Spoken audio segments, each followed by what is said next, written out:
6학년 친구들 안녕하세요. 어지환 선생님입니다. 1학기도 이제 거의 마무리 되어 가고 있고요. 사회의 내용도 거의 마무리가 되어 가고 있습니다. 우리가 6.25까지 지난 시간에 싱킹맵을 통해서 공부를 해 봤는데요. 이제 그 이후에 6.25 이후에 우리나라에서 어떤 일들이 있었는지 한번 살펴보도록 하겠습니다. 그 중에서도 민주주의와 관련해서 6.25 전쟁 이후에 어떤 사건들이 있었는지 오늘은 정리를 해볼 테니까요. 여러분들도 스마일 노트에 이렇게 빈칸을 4개로 크게 나누어 주시면 되겠습니다. 여기서 여기까지는 대략 한 7줄에서 8줄 정도 띄워 주시면 되겠습니다. 더 크게 쓰고 싶은 친구들은 10줄을 해도 되고요. 좀 작게 쓰고 싶은 친구들은 한 5줄 정도로 하셔도 될 것 같습니다. 칸이 넘어가면 그냥 다음 쪽에 넘겨서 아예 그냥 쪽수를 넓은 쪽으로 넘겨서 그려주시는 게 좋을 것 같아요.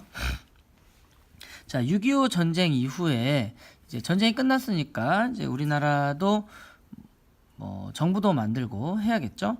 자, 그러던 와중에 이제 이승만 대통령이 우리나라의 첫 번째 대통령이 되는데요.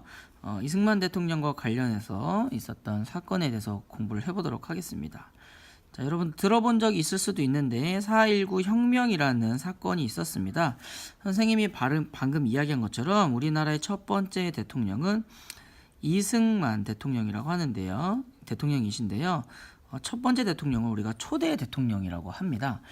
이승만 대통령이 처음 대통령이 되셨는데 그 이후에 지금은 대통령이 한 번씩만 하잖아요. 근데 이분이 한 번만 하지 않고 여러 번을 하십니다. 3번을 하는데요. 그래서 오랫동안 이렇게 장기 집권을 하게 됩니다. 그러면서도 민주주의와 맞지 않는 독재 정치를 하시게 되는데요. 이후에 그거보다 3번을 하시고 나서 더 선거를 하시려고 부정한 방법으로 선거를 하시게 돼요. 그래서 그걸 3.15 부정선거라고 하는데요. 이 선거가 일어나자마자 마산이라는 곳에서, 지금의 경상도 마산에서 시위가 일어납니다. 그래서 이 경찰들이 이 시위를 진압하는 과정에서 한 학생이 목숨을 잃어요.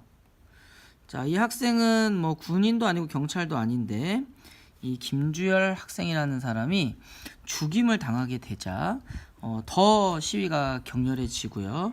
결국 이승만 대통령은 물러나게 됩니다. 자, 이후에 우리나라가 바로 또 민주주의가 됐으면 좋았을 텐데요. 이 사건이 일어납니다. 바로 5.16 군사정변이라는 사건이 일어나는데요. 우리가 외국어로는 쿠데타라고도 많이 부릅니다. 이승만 대통령이 물러난 이후에 군대가 갑자기 동원이 됩니다.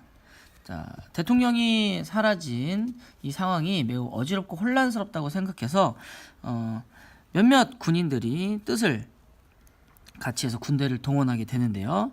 그리고 나서 이분, 여러분 잘 아는 분인데요. 이 땡땡땡 정권, 이분을 대통령으로 한 땡땡땡 정권이 세워지게 됩니다. 자, 그래서 이분도 이승만 대통령처럼 헌법을 바꾸세요. 헌법을 바꾼다는 이 말은, 이야기는 대통령을 여러 번 할 수 있게 헌법을 바꾼다는 뜻인데요. 이분도 3번을 대통령 할 수 있게 헌법을 바꾸고 나중에는 그보다 더 하려고 헌법을 또 개정을 합니다. 이 해에 이름을 붙여서 땡땡 헌법 또는 땡땡 개헌이라고 부르는데요. 자, 이렇게 독재 정치가 이어지니까 어김없이 또 반대 운동이 일어납니다. 이번에도 비슷한 장소, 바로 부산과 마산에서 또 반대 운동이 일어나게 되는데요. 자, 이 과정에 당연히 막았겠죠. 이분이 방금 여기서 봤던 이분이 어떻게 되시냐면 총으로 피살됩니다. 부하 중에 이분에 반대하는 분이 이분을 총으로 총격을 해서 이분이 피살되게 됩니다. 자, 이렇게 돼서 이제 독재자가 사라졌기 때문에 또 이제 민주주의가 바로 됐으면 좋았을 텐데 또다시 군대가 동원이 됩니다. 자, 그거와 관련된 사건이 바로 5.18 땡땡 민주화 운동인데요. 자, 이 운동은 여러분들이 영화 택시라는 영화에서도 아마 자세히 볼 수가 있습니다. 자, 이때도 마찬가지로 박정희 대통령이 피살되고 나자 자, 군대가 동원이 되고요. 이 군대가 동원이 되자 바로 이곳 땡땡 민주화 운동의 본거지인 이곳에서 시위가 일어나게 됩니다. 이건 아까 선생님 얘기한 것처럼 영화 택시에서도 네, 자세히 볼 수가 있어요. 자, 그리고 나서 이 시위를 진압을 하고 나서 대통령이 바뀌게 되죠. 바로 이분입니다. 지읒으로 시작하는 이분이 대통령이 당선이 되고요.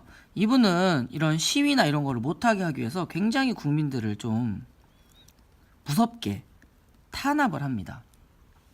자, 그러고 나니까 국민들이 계속 이 이후에 네, 민주화를 위해서 많이 투쟁을 했겠죠. 그래서 1980년대로 넘어오면 6월 민주항쟁이라고 하는 사건이 벌어지게 되는데요. 이렇게 계속 이 대통령이 국민들을 탄압하니까 대통령을 이제 일부 사람이 뽑지 않고 국민들이 직접 뽑자라고 하는 네, 대통령 네, 이것을 사람들이 요구하게 되는데요. 자, 이 요구를 받아들입니다. 그래서 6.29 선언이라는 걸 해요. 6월 29일에 이제 대통령은 국민들이 직접 뽑겠습니다 하는 바로 이것을 선언을 하게 되고요. 실제로 대통령 선거를 이후에 하게 됩니다. 그래서 대통령이 당선된 분이 바로 네, 여러분들 아시는 노땡땡 대통령이십니다. 이분이 우리나라 선거로 뽑은 첫 번째 대통령이고요. 이 이후에 계속 선거로 이제 김영삼 대통령, 김대중 대통령, 그리고 노무현 대통령, 박근혜 대통령, 지금의 문재인 대통령까지 이렇게 이어지는 상황이 되겠습니다. 자, 한 번 더 정리를 하면요. 그러니까 6.25가 끝나고 1960년대에 이런 일들이 있었고요. 그 이후에 1970년대로 넘어오면서 5.16 군사정변과 같은 관련된 일이 있었고 1980년대로 넘어오면서 이런 땡땡 민주화 운동 이런 것들이 있었고요. 그리고 마지막으로 1990년대로 넘어오면서 현재까지 이렇게 네, 대통령이 직접 뽑혀면서 이제 문재인 대통령이 되는 것까지 과정이 이어지게 되는 것이 6.25 이후에 우리나라 민주주의의 과정이 되겠습니다. 자, 그래서 다 살펴보았고요. 이 내용을 학교에선 친구들과 조금 더 자세하게 알아보도록 하겠습니다. 여러분들 이 네모칸을 알면 채워가지고 오시고요. 네모칸을 모르겠으면 그냥 빈칸으로 해온 다음에 학교에서 친구들과 함께 답을 찾아볼게요. 자, 한 가지 지금 문재인 대통령은 우리나라의 19대 대통령인데요. 사실 대통령 이름을 살펴보면 19분이 안 됩니다. 그렇죠? 둘, 셋, 넷, 다섯, 여섯, 일곱, 여덟, 9번째인데요. 사실 그 사이에 이렇게 직접 선출되지 않고 중간중간 요런 시기에 했었던 분들이 2분이 계셨고요. 그리고 여러 번 하셨던 분들 이승만 대통령이 뭐 3번, 뭐 이분도 한 5번, 이분도 한 2번 이렇게 여러 번 하신 분들이 있어서 총 19번이어서 문재인 대통령이 19대 대통령이다라는 거 여러분들이 상식으로 알고 계시면 되겠습니다. 여러분은 이 싱킹 노트를 잘 정리를 해서 학교 와서 공부하도록 할게요.